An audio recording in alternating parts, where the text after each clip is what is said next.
Selamat datang. Pernahkah Anda merasa kelelahan karena terus-menerus membantu orang lain? Merasa seperti menjadi solusi bagi masalah orang lain, sementara diri Anda sendiri terabaikan? Jika iya, Anda tidak sendiri. Dalam pembahasan kita kali ini, kita akan membahas sebuah topik yang mungkin sulit untuk diterima, namun sangat penting untuk kesehatan mental dan keseimbangan hidup kita. Jangan bantu orang seperti ini. Mendengar kalimat ini mungkin terasa egois atau tidak berempati. Kita diajarkan untuk selalu menolong sesama, bukan? Namun, ada garis batas antara membantu dan membiarkan diri kita dimanfaatkan. Ada perbedaan antara berempati dan menjadi enabler atau fasilitator perilaku buruk seseorang. Kita akan telaah secara mendalam dengan contoh-contoh dari kehidupan sehari-hari untuk memahami kapan dan mengapa kita harus menarik garis batas. Dalam pembahasan kita ke depan, kita akan menjelajahi berbagai tipe orang yang mungkin lebih baik untuk tidak kita bantu, alasan-alasan di balik itu, dan bagaimana cara kita menetapkan batasan yang sehat. Ini bukan tentang menjadi egois, tapi tentang menjaga diri sendiri dan mendorong orang lain untuk bertanggung jawab atas diri mereka sendiri. Mari kita mulai perjalanan ini bersama-sama. 1. Bantuan yang merugikan. Sebelum kita membahas berbagai tipe orang, kita perlu memahami konsep dasar bantuan yang merugikan. Bantuan yang merugikan adalah ketika tindakan kita, meskipun niatnya baik, justru memperburuk situasi orang lain, menghambat pertumbuhan mereka, atau bahkan merugikan diri kita sendiri. Mari kita ambil contoh Sarah, seorang ibu yang sangat mencintai anaknya, dan anaknya Tom berusia 25 tahun, masih tinggal di rumah, belum bekerja, dan seringkali menghabiskan uang orang tuanya. Sarah merasa bersalah dan selalu memberi Tom uang, membayari tagihannya, bahkan membersihkan kamarnya. Niatnya baik, ia tidak ingin anaknya susah. Tapi, apa yang terjadi? Mungkin tidak sedikit orang akan menjawab, "Aku hanya tidak ingin dia kekurangan. Dia anakku satu-satunya," dan lain sebagainya. Terus apa akibatnya? Akibatnya, Tom tidak pernah belajar bertanggung jawab atas dirinya sendiri. Ia tidak termotivasi untuk mencari pekerjaan atau mengelola keuangannya. Bantuan Sarah justru membuatnya semakin ketergantungan dan tidak mandiri. Inilah salah satu contoh bantuan yang merugikan. Bantuan yang diberikan Sarah, meskipun berasal dari cinta, justru menghambat perkembangan Tom. Kita akan membahas tipe-tipe orang seperti Tom lebih lanjut. Penting untuk memahami bahwa bantuan tidak selalu berarti memberi apa yang mereka inginkan, tapi memberikan apa yang mereka butuhkan untuk tumbuh dan berkembang. Ada beberapa indikator yang menandakan bahwa bantuan kita mungkin merugikan. Pertama adalah ketika bantuan tersebut menciptakan ketergantungan. Ketika orang lain tidak belajar mengatasi masalah sendiri karena kita selalu menyelamatkan mereka, kita justru menghambat kemandirian mereka. Kedua adalah ketika bantuan kita membuat mereka tidak bertanggung jawab. Ketika kita selalu menutupi kesalahan mereka, kita tidak memberi mereka kesempatan untuk belajar dari kesalahan tersebut. Ketiga adalah ketika bantuan itu merugikan kita secara emosional, finansial, atau bahkan fisik. Kita perlu menyadari bahwa kita tidak bisa menuangkan dari cangkir yang kosong. 2. Tipe orang yang lebih baik tidak dibantu. Sekarang mari kita bahas tipe-tipe orang yang mungkin lebih baik untuk tidak kita bantu. Ingat, ini bukan berarti kita menjadi jahat atau tidak peduli, tapi kita menetapkan batasan untuk melindungi diri kita dan mendorong orang lain untuk bertanggung jawab. Tipe pertama adalah sebut saja, si korban abadi. Orang ini selalu merasa menjadi korban keadaan, menyalahkan orang lain atas masalahnya, dan tidak mengambil tanggung jawab atas kehidupan mereka sendiri. Contoh, si korban berkata, "Ini semua salah mereka. Aku tidak punya pilihan. Aku selalu tidak beruntung." Mereka akan menceritakan kisah dramatis mereka berulang kali, mencari simpati, tapi tidak pernah mengambil langkah nyata untuk mengatasi masalah mereka. Membantu mereka hanya akan menguatkan keyakinan mereka bahwa mereka tidak berdaya dan bahwa dunia ini kejam. Tipe kedua adalah si manipulator. Orang ini pandai memanfaatkan rasa bersalah atau empati orang lain untuk mencapai tujuan mereka. Contoh, si manipulator berkata, Kalau kamu benar-benar teman, kamu pasti akan membantuku. Atau, aku akan sangat kecewa kalau kamu tidak membantuku. Mereka akan membuat kita merasa bersalah atau berkewajiban untuk membantu mereka, dan seringkali mereka tidak akan menghargai bantuan yang kita berikan. Mereka hanya akan mencari cara untuk memanfaatkan kita lagi di lain waktu. Tipe ketiga adalah si ketergantungan.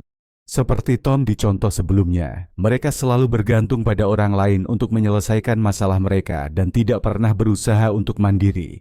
Mereka akan selalu mencari solusi instan dan tidak mau belajar untuk mengatasi tantangan hidup sendiri. Membantu mereka terus-menerus hanya akan membuat mereka semakin bergantung dan tidak berdaya. Tipe keempat adalah si tidak menghargai. Orang ini akan menerima bantuan kita tanpa pernah mengucapkan terima kasih atau menghargai usaha yang kita lakukan. Mereka merasa berhak mendapatkan bantuan dan tidak merasa perlu untuk membalasnya. Membantu orang seperti ini hanya akan membuat kita merasa tidak dihargai dan lelah. Contoh, si tidak menghargai berkata, "Ya sudah, memang sudah. Seharusnya kamu bantu aku." Tentu saja daftar ini tidak lengkap. Masih ada tipe-tipe lain seperti si pencari perhatian, yang selalu punya drama dan krisis yang perlu diselamatkan, atau si beracun yang membawa dampak negatif bagi emosi dan kesehatan mental kita. Intinya adalah, kita perlu belajar untuk mengenali pola-pola perilaku yang dapat merugikan kita dan menetapkan batasan yang sehat. 3. Mengapa kita terjebak dalam siklus ini? Kita seringkali terjebak dalam siklus membantu orang-orang yang tidak seharusnya kita bantu karena beberapa alasan psikologis dan emosional. Salah satu alasan utama adalah rasa bersalah. Kita merasa bersalah jika tidak membantu orang lain, terutama orang-orang yang kita cintai atau yang kita anggap membutuhkan. Kita takut dituduh egois atau tidak peduli. Alasan lain adalah keinginan untuk diterima dan dihargai. Kita merasa bahwa dengan membantu orang lain, kita akan mendapatkan cinta dan persetujuan mereka. Kita merasionalkan bahwa dengan menjadi penyelamat, kita akan merasa penting dan berharga. Padahal ini seringkali merupakan upaya untuk memenuhi kebutuhan diri sendiri yang belum terpenuhi. Ada juga pola perilaku yang kita pelajari sejak kecil. Jika kita tumbuh dalam keluarga di mana kita selalu bertanggung jawab atas kebutuhan orang lain, kita mungkin akan membawa pola itu dalam kehidupan dewasa. Kita akan merasa terbiasa untuk selalu menyelamatkan orang lain, bahkan jika itu merugikan diri kita sendiri. Selain itu, ada ketidakpercayaan pada kemampuan orang lain. Kita mungkin tidak yakin bahwa orang lain mampu mengatasi masalah mereka sendiri, dan merasa bahwa kita adalah satu-satunya yang bisa membantu. Kita lupa bahwa orang lain juga memiliki kekuatan dan kemampuan untuk tumbuh dan belajar. 4.